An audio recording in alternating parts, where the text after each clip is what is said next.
जरा शांत डोक्याने प्रॅक्टिकली विचार करा. जगायचं असेल ना तर हे सगळं करावंच लागेल आणि मी ते करणार आहे. तुम्ही आलात तर तुमच्या बरोबर आणि नाही आलात तर तुमच्या शिवाय.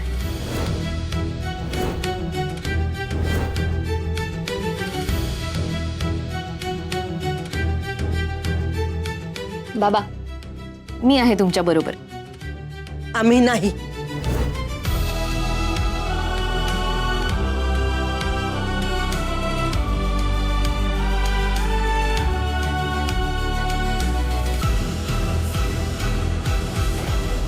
मी पोचतेच आता घरी आणि आपण घरी पोचलो ना किंवा आपण घर बनवायला.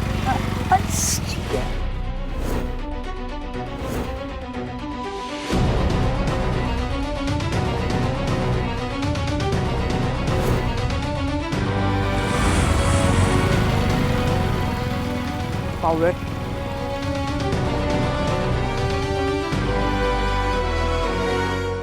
हॅलो. नाही नाही काही नाही काही. बरं श्रेयस मला सांग, तुला कोणत्या रंगाचं घर बनवूया आपण? पिंक बनवूया. हा अच्छा, मुलींचं घर असतं का पिंक? बरं बरं. तुला कोणत्या रंगात? भाई कसा आहेस? मी मस्त. मस्तच ना. मस्तच आहे यार. मामी तू कधी एकदा घरी येतेस असं झालंय मला. मी घरी येते मग आपण बोलू. हा अरे परत भेटलास. सुंदर दिसता. खूपच छान आहेस. सुंदरच आहे ना. असती सांडशील. अरे पडेल. अरे थांब, पडशील. अरे. मामी तू कुठे पोहोचलीस?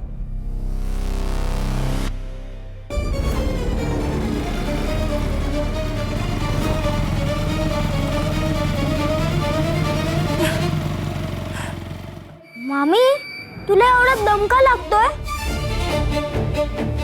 नाही नाही काही नाही. मी घरी आले की सांगते. हा ठेवते बाळा. बाय.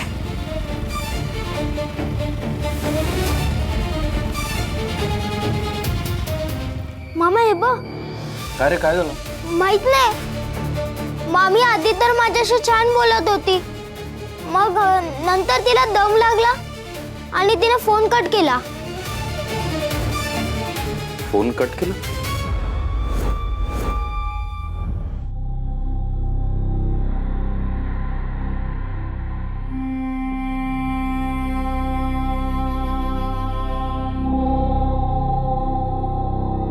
काही कॉन्टॅक्ट झाला विराजशी?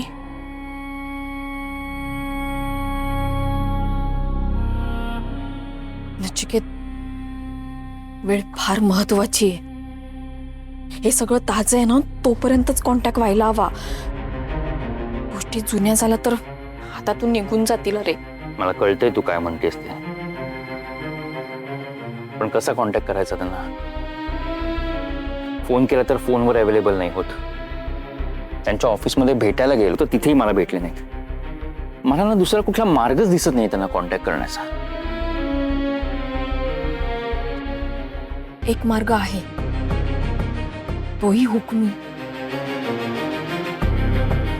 कोणता?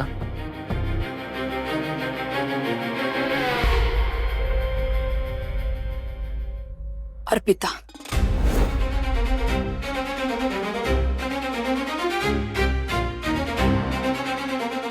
हे बघ नचिकेत, तू अर्पिताकडे याचा जाब माग.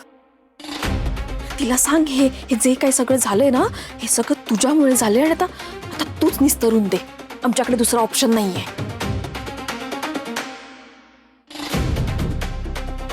नाही पण अर्पिता काय करणार आहे या सगळ्यामध्ये? आणि जे काही झालंय त्याच्यानंतर विराज सर अर्पिताशी का बोलतील? रिव्हेंज म्हणून. हे बघ नचिकेत, विराज जरी आपल्याला एंटरटेन करत नसला ना तरी तो अर्पिताला करणार. या सगळ्या घडलेल्या गोष्टींचा रिव्हेंज म्हणून ती आपल्या पायाशी आली आहे, यातच विराजचा इगो सुखावेल. तो नक्की बोलेल तिच्याशी, किमान तिचं ऐकून तरी घेईल आणि उपकार करण्याची कोणतीच संधी सोडणार नाही या विराज. हे बघ, आपल्याला आपलं काम झाल्याशी कारण आहे, बाकी आपण अंगाला लावून नाही घ्यायचं.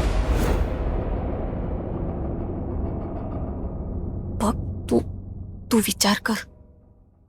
हे बघ, मला माहितीये विराज आपल्यासाठी नॉट रिचेबल झोन मध्ये आहे, पण अर्पिता त्याची दुखरी नस आहे.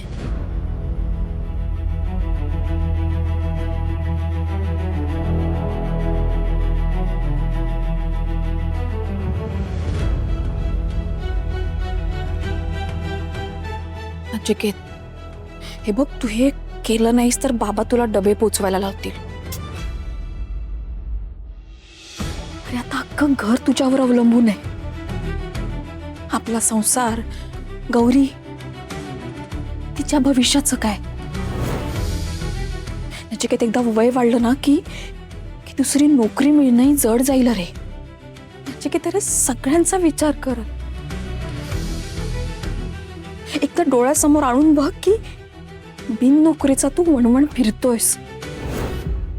अर्पिताशी बोलला नाहीस ना तर हीच वेळ येईल तुझ्यावर. हे बघ, मला माहितीये तुझ्या मनाला पटत नाहीये, पण तुला तुझ्या बहिणीशी बोलावं लागेल. नचिकेत, तवा गरम आहे तोपर्यंतच पोळी शेकली जाईल, नंतर काही उपयोग नाही.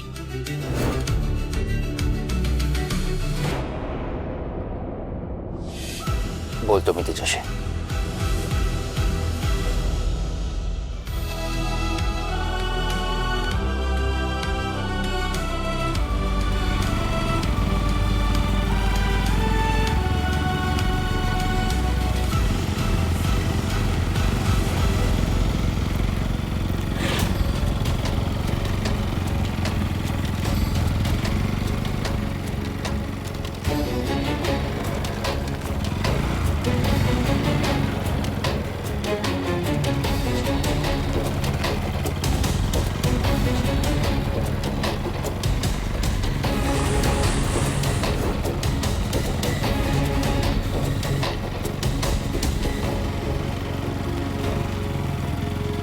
कोण आहात तुम्ही लोक?